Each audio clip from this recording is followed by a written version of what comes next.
Let's bring in Mike Santoli and Peter Schiff of Euro Pacific Capital, also the author of The Real Crash, to hash it out. Let's go with the away team first.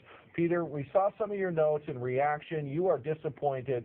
What specifically could Bernanke have done today, realistically, that would have pleased you? Well, he could have resigned, but I don't know that that would have necessarily pleased me because I'd be afraid of his replacement. But maybe he could have told the truth, which is something he's probably never done in one of these press conferences.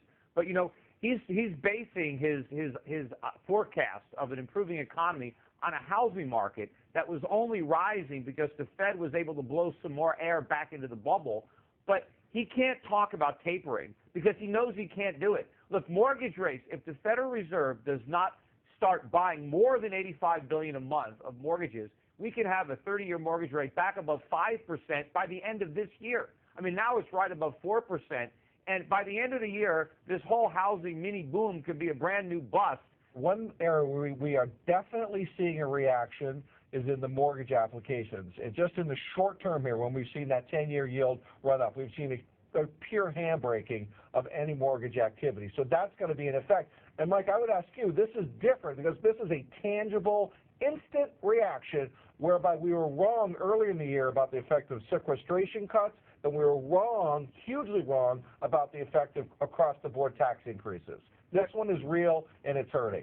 It is hurting in the short term. I obviously think you have to find the real level for mortgage rates and the clearing price of these houses. I don't think actually rising house prices has to be the exact thing that you're targeting here, or at least that you're hoping for. It has to be higher turnover, take up some of the slack in the market. We'll see if it actually happens. I would go to one other strand of the Fed's projections on the economy, which also are slightly a damper. If you're lowering your unemployment rate forecast, in other words, it's a better looking prospect for unemployment, but you didn't raise your GDP forecast, implicitly you're kind of saying, well, the unemployment rate's going to come down without really an acceleration in growth, maybe not for the right reasons.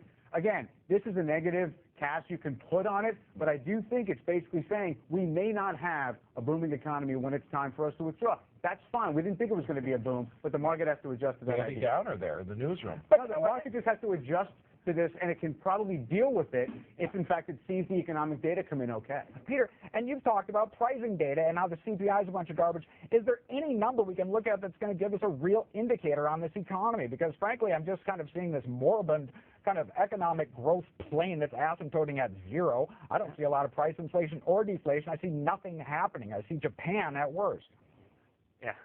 Well, I think you can look at things like the size of our debt, the enormity of the national debt, the unfunded liabilities, the growing trade Peter, deficit. I don't pay that out of my pocket. Savings rate. Peter, I don't go to the gas station and say my sinking savings rate as a national economy is a real problem for me. I mean, I'm talking about what we live our life. That is an objective way to look at the overall success of the economy. Are we richer or are we poorer? Are we growing our liabilities or are we growing our assets? America is getting poorer. We're consuming our way into poverty. We're borrowing from the rest of the world. We're trying to reflate a phony economy based on asset prices like real estate and stocks. Meanwhile, the real economy continues to deteriorate beneath our feet. You can see that if you look at the real numbers. But the Fed is trying to create an illusion I want the real numbers. Inflation. I want to look at the real numbers. I'm dying to look at the real numbers because I don't believe anything that I'm seeing out there. Tell me, please, and put this in the household, Peter. Let's talk, what am I bringing home here? What numbers should I be looking at to tell me about inflation, deflation, whatever's happening? Is it my grocery store receipt? Because that's not going higher. What I pay at the pump?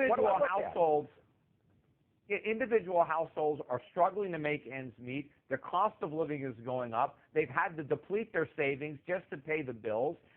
Utility costs are going up. Food costs are going up. Medical costs are going up. All the basic necessities of life are getting so expensive that more people can't even afford some of the pleasantries of life. Peter, Our standard of living is collectively declining. I hear what you're saying, and I understand everything. What number? Where? The CPI is showing really subdued inflation. Unemployment's a bunch of garbage. I just want a real number. Look at the labor force. Look at all the people that are on disability. Look at all the people collecting food stamps.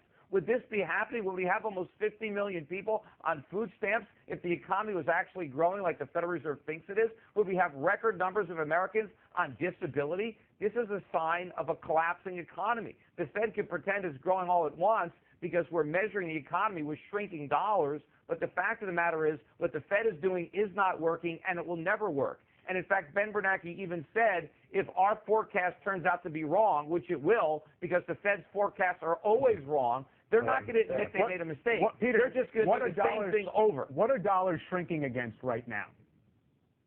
What is the value they're of the dollar shrinking against all the things that we need to buy. But by the way, the dollar actually hit a 4-month low against the euro yesterday. It's rising the a bit one today, currency you can you point have to. Okay. Central.